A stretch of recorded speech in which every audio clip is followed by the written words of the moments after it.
Barry, the main rival of the Sinnoh games, along with a recurring character in the Pokémon anime. And within both forms of media, he has the same goal. Much like almost every other rival and majority of characters, is to become the Pokémon master and champion of their region. Of course, with Barry, the region is Sinnoh. But does he have what it takes? Now, normally how I would do a challenge run like this is start a new game, capture his team as we go, and make our way to the Elite Four and Champion. However, this time around I decided to spice it up. Within BDSP, the game which we are taking this challenge on, once you defeat the Elite Four, you are able to go and rematch the 8 gym leaders once a day who have a much stronger team. So I thought it would be more challenging to see if Barry is able to take on these harder teams and collect all 8 gym badges, and since we don't actually have to win the battle to continue on to the next gym leader, I will only be giving Barry one attempt to each leader. So who is on Barry's team? To start with, we have the starter of Piplup, who is now an Empoleon, the regional bird of Staraptor, one of only 2 fire types found within Sinnoh of Rapidash, the sleeping giant of Snorlax, the painful bug type found only on the honey trees of Heracross, and finally the glamorous grass type of Roserade. With the team now introduced, let's make our way to Auberg City for the first gym leader of Roark. Roark is a rock type master, so our main here will be none other than our starter of Empoleon. We start off by taking down their Tyranitar with a couple of serves while they set up a sandstorm thanks to their ability, and set up a stealth rock to chip away at our future switches.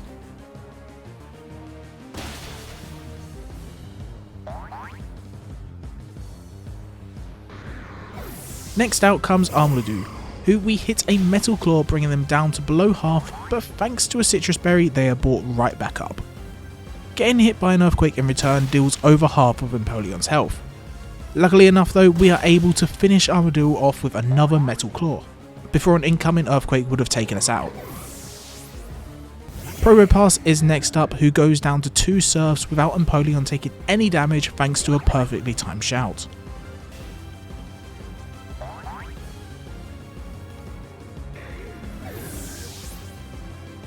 Roark's next Pokemon is Relicath, and since all our moves are neutral due to their typing, we switch into Roserade for their 4 times effective super effective moves. But they get one shot by a head smash.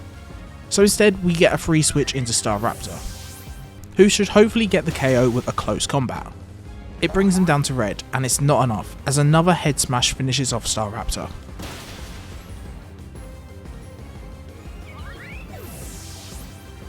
Heracross's time to shine. As Roark uses a full restore, Heracross is able to hit back with a close combat for the KO.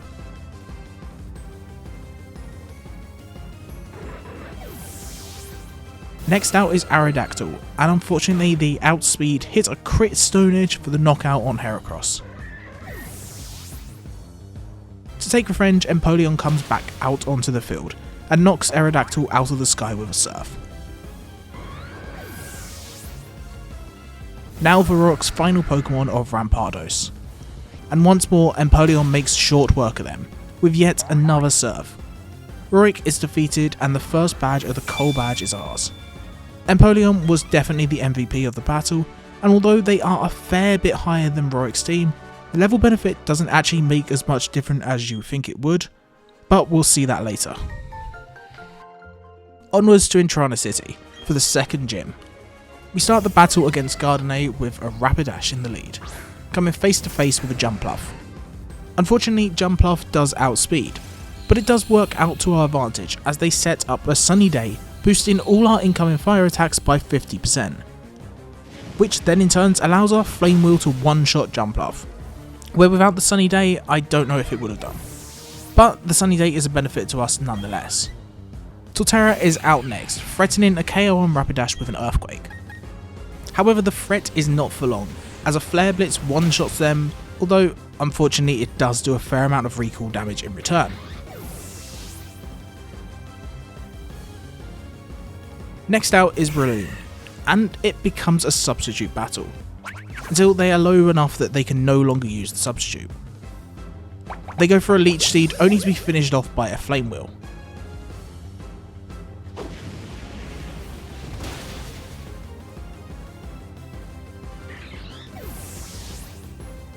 Sunflora is Gardenia's next Pokemon out, who thanks to the sun manages to get a one-turn Solar Beam, and with the help of their ability Solar Power, manages to knock out Rapidash with ease, despite the move being not very effective.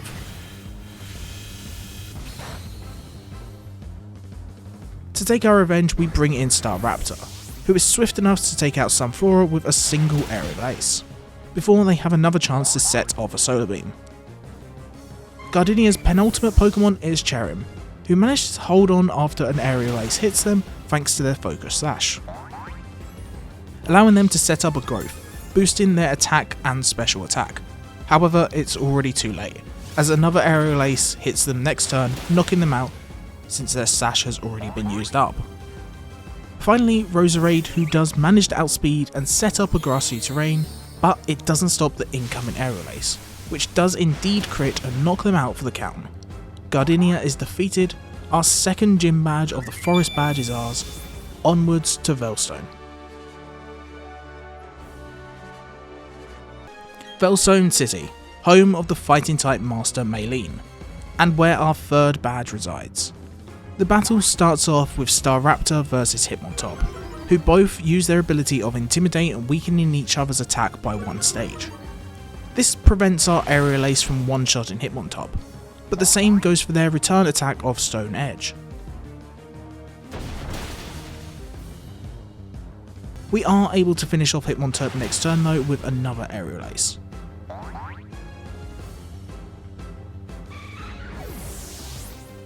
Next, out comes Heracross, and well, let's just say the fact that it was able to out Staraptor and finish them off with another Stone Edge, plus the added ability of Guts holding a Flame Orb, does not bode well for us.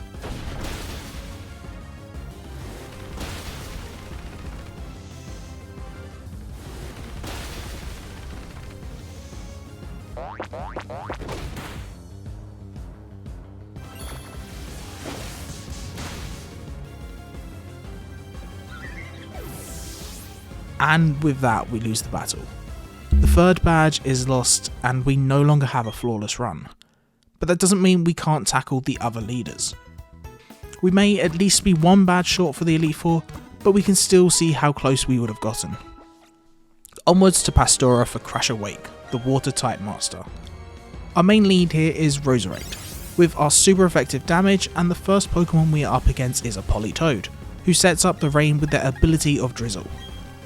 Outspeeding, Politoed hits a Perichon, putting Roserade on a timer, before either a switch or we take the death. Roserade uses Petal Dance, locking us into the move for a couple of turns, but it does manage to one-shot the Politoed thanks to it. Next out is Kingdra, who, thanks to their ability of Swift Swim, allows them to increase their speed in the rain, outspeeding and hitting an Ice Beam, bringing Roserade down to just below half. Although a Petal Dance in return does the same to Kingdra.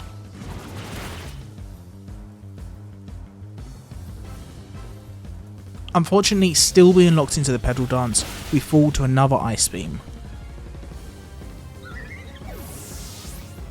Coming out next, we have Snorlax. As Kingdra rests up and wakes thanks to this Chesto Berry, we hit a Sudden Headbutt.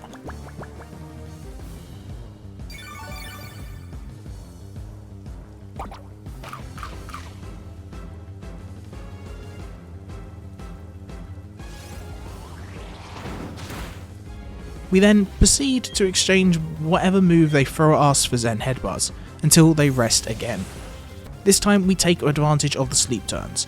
We set up a Berry Drum, halving our health but increasing our attack to max. And then we are able to take down Kingdra before they are able to wake back up again. Ludicolo comes out next, who uses Tita Dance, causing Snorlax to become confused. And unfortunately, we are not able to fight past it, until a huge dunk of damage to ourselves.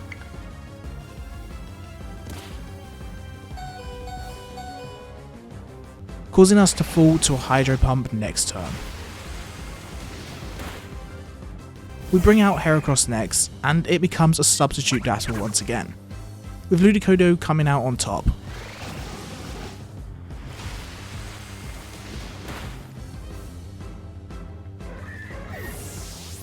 To finish the job, we bring out Staraptor, who hits an aerial ace for the KO.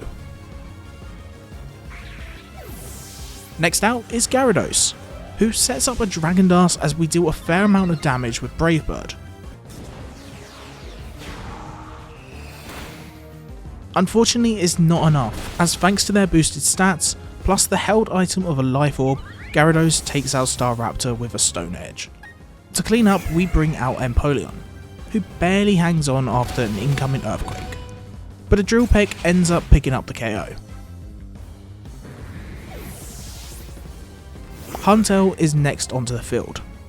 Since the gym leaders are able to use potions, we take the time to use our own and heal Empoleon to full, while they set up a Shell Smash.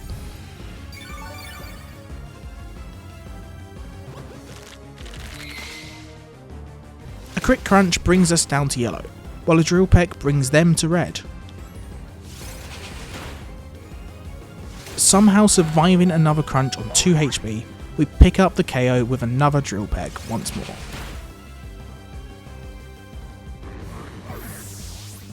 Floatzel is their final Pokemon, and well, it outspeeds, hitting a Brick Break for the KO.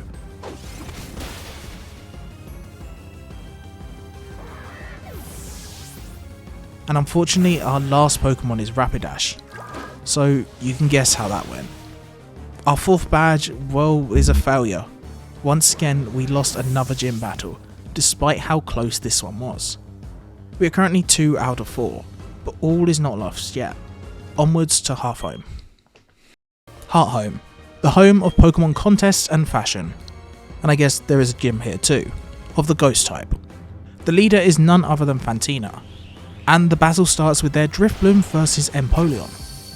Drifbloom proceeds to spam Strength Sap after Strength Sap, healing each time and reducing our attack stat by 1 stage. But luckily enough, it's nothing to worry about, as we chip away with a Surf, a special type move, so it doesn't make much difference.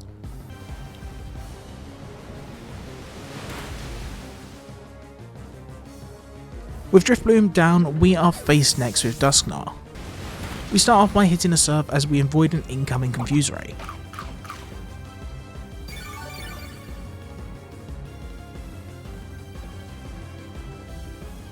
Sending another Surf their way, this time their Confuse Ray hits.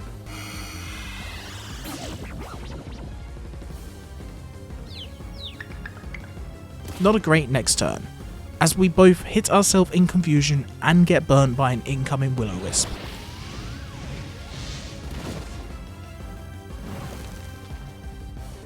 Once more we hit ourselves in confusion, and get hit by a super effective Earthquake, bringing Empoleon down to just above red.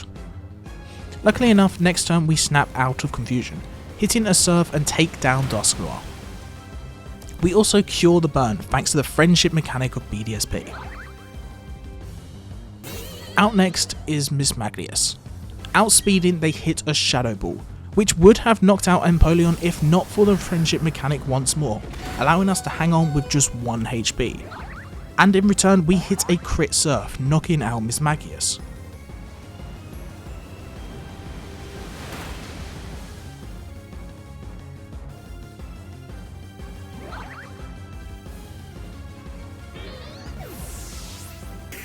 As Bayonet comes out, we heal up, stopping a Shadow Sneak from picking up a KO. Bayonet attacks with a priority Sucker Punch, dealing a small amount of damage, while we return with a Surf once more, finishing off with a single attack. As Frostless comes out, we then swap into Rapidash for the type advantage, but they don't manage much as they go down before they are able to do anything.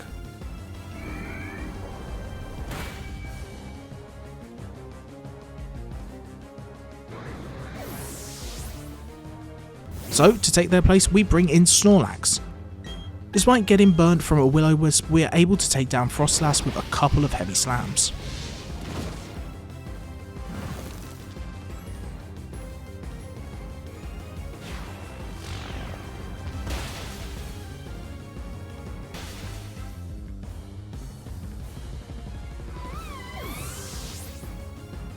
And now for Fantina's final Pokemon of Gengar.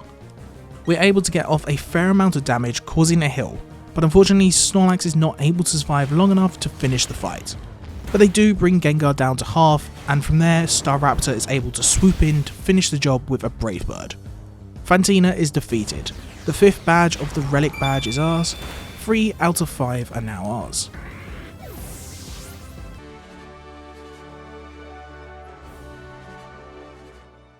Candice City is our next destination for the next gym leader of Byron, the Steel type master. The battle begins Skarmory vs Rapidash. Hitting a Flame Wheel deals almost half while Skarmory sets up a Stealth Rock.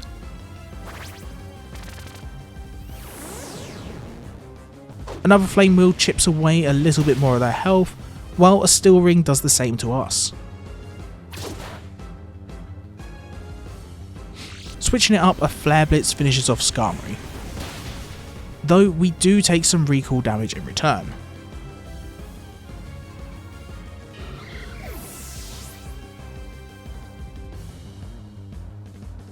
Aggron is next onto the field. Somehow they outspeed and knock Rapidash out with a Head Smash before we are able to get off a Flare Blitz. Swapping into Heracross, we avoid an incoming Head Smash and hit a close combat, taking down Aggron with ease thanks to the 4x super effective damage. Out next is Byron's Empoleon, who doesn't even have a chance to move before another close combat picks up the KO. Steelix. They manage to just about hold on after another close combat, and they are able to finish off Heracross' Reign of Terror with a single Iron Tail. Most likely due to having our defense drop twice because of the close combat. Bringing in Roserade, Byron heals his Steelix back up to full, while we hit a Petal Dance bringing them right back down.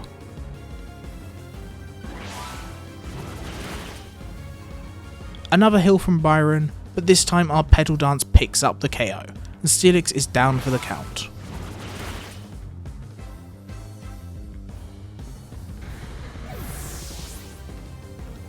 Magnezone is next onto the field, and while we fight through confusion hitting a few Petal Dances, they start to set up their defences with a Light Screen and a Magnet Rise.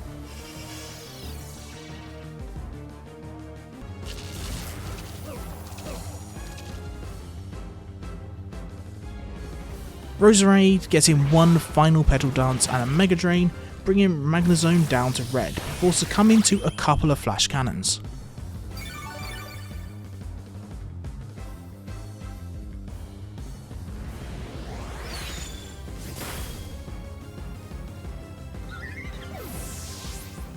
Snorlax comes in to finish the job with a couple of Zen Headbutts, taking incoming Thunderbolts in the process.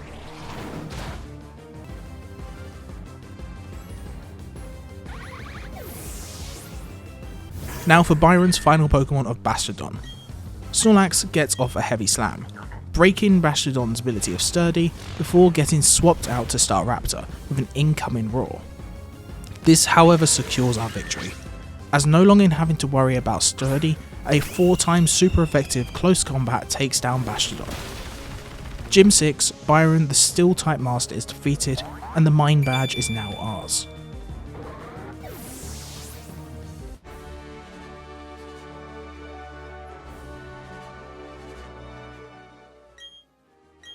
Onwards to Gym 7 in Snowpoint City, where we are able to find the Ice-type master of Candice.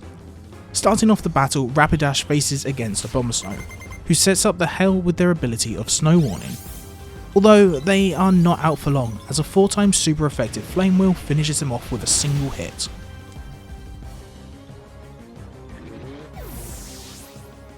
Mamoswine is out next, and Rapidash manages to bring them down to half with a smart strike, before falling to an incoming Earthquake.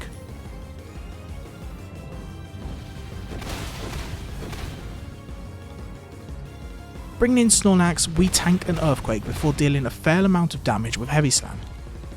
Knowing we can't survive another Earthquake, and predicting one to come our way, we swap into Staraptor, dodging the incoming Earthquake and taking down Mamoswine the next turn with a close combat.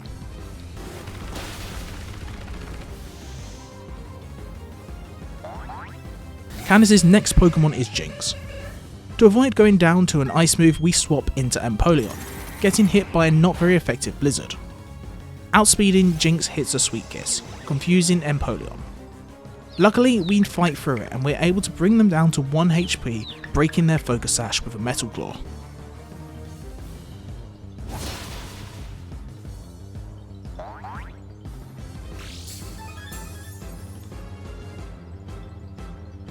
Avoiding an incoming Lovely Kiss by a perfectly timed shout, we hit another Metal Claw for the KO.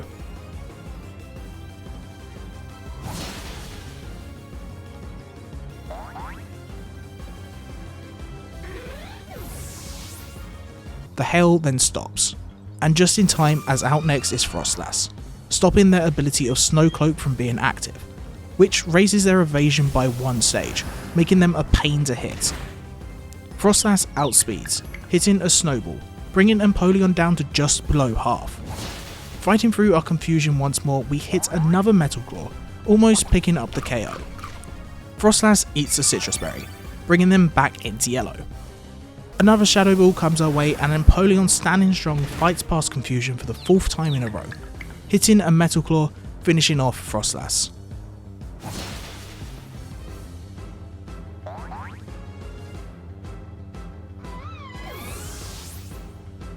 Glaceon is next out, going down in just 2 Metal Claws, but almost finishing off Empoleon with a Freeze Dry, who manages to survive on 2 HP.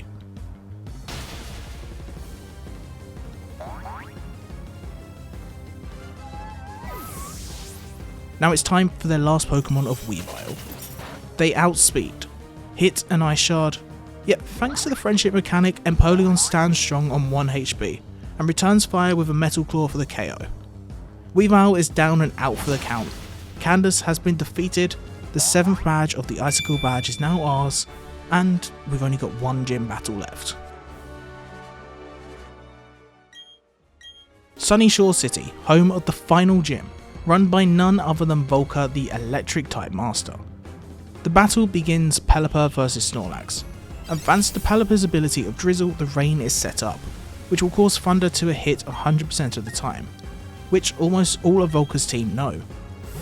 But due to this fact, we can predict a U-turn from Pelipper, which is the exact play. Outspeeding Snorlax, they swap into Raichu, who we hit with a Zen Headbutt, dealing half damage. Raichu then outspeeds, hitting a super effective Focus Blast, but Snorlax holds on strong, being over half health. Another Zen Headbutt from Snorlax then finishes off Raichu.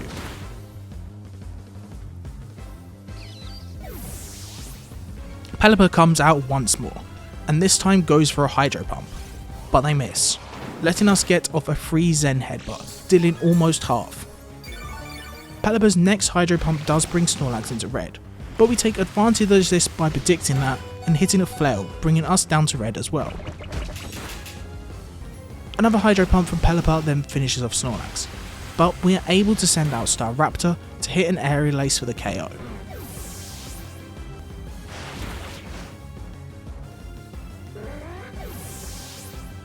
Lantern is out next onto the field, and knowing we are unable to survive the incoming Thunder, we hit a powerful close combat, dealing well over half. And just as we assumed, Thunder comes our way, taking Staraptor out with ease.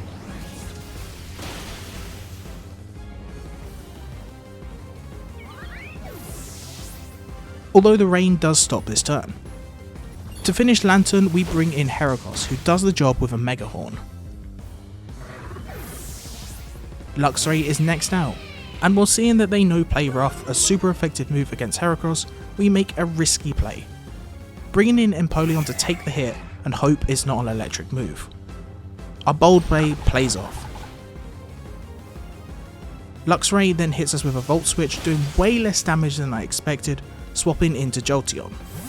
Knowing we can't take many electric attacks, we choose to use Hydro Pump to deal as much damage to whatever Pokemon it may face, and well, Jolteon faints to a single one before being able to do anything. Luxray comes back in once more, and this time sets up electrical terrain, while we take a turn to recover.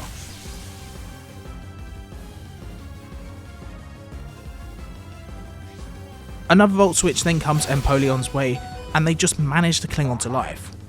The Volt Switch brings in Electivire, and just like Jolteon, the incoming Hydro Pump causes them to go down in a singular hit. Once more, and for the final time, as they are now Volkner's fast Pokemon, Luxray returns to the field. They hit a Volt Switch, but are unable to swap out, and somehow, despite Empoleon being as low as they are, thanks to the friendship mechanic, it comes in clutch, and we manage to survive on just 1 HP as they rest up for the turn. Taking our luck by the hand, we heal up as we are hit by another Volt Switch, dealing almost half. Next turn, Luxray hits a Play Rough, only dealing a small amount of damage, but enough that Volt Switch should pick up the KO. A Hydro Pump from Empoleon then does bring Luxray down to half, breaking their Photos Sash in the process. This also marks the end of Electric Terrain.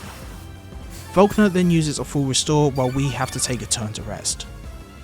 Now, I assume thanks to the Electric Terrain disappearing, Volt Switch would no longer KO Empoleon, as Luxray goes and sets up another Electric Terrain. But unfortunately for them, that is their downfall, as one Hydro Pump one-shots Luxray, finishing it off and winning us the battle. The last gym has been defeated. Badge 8 of the Beacon Badge is ours. So, there we have it. We have taken on all 8 gym leaders across Sinnoh, with Barry and our rivals team. And while it was not a flawless victory, losing both Gym 3 and 4, we still came out with 6 badges. Not enough to take on the Elite 4 and the chance to become the champion, but a decent effort nonetheless. So I suppose the question of can our rival, or Barry, become the champion of the Sinnoh League? No. No, they can't. We can't even collect all the badges. Well, that is at least if we were taking into consideration the rematch teams. Maybe it would be a different story if we played through the game from the start, but that's a question and an attempt for another day. So yeah, I hope you enjoyed yourself, and if you did, feel free to leave a like, comment or subscribe, as it does help the video out a lot, and lets me know that it's something you've enjoyed and might want to see something similar in the future, maybe with a different character, rival and region. You'll have to let me know. But once more, thanks for watching, and I'll see you in the next one.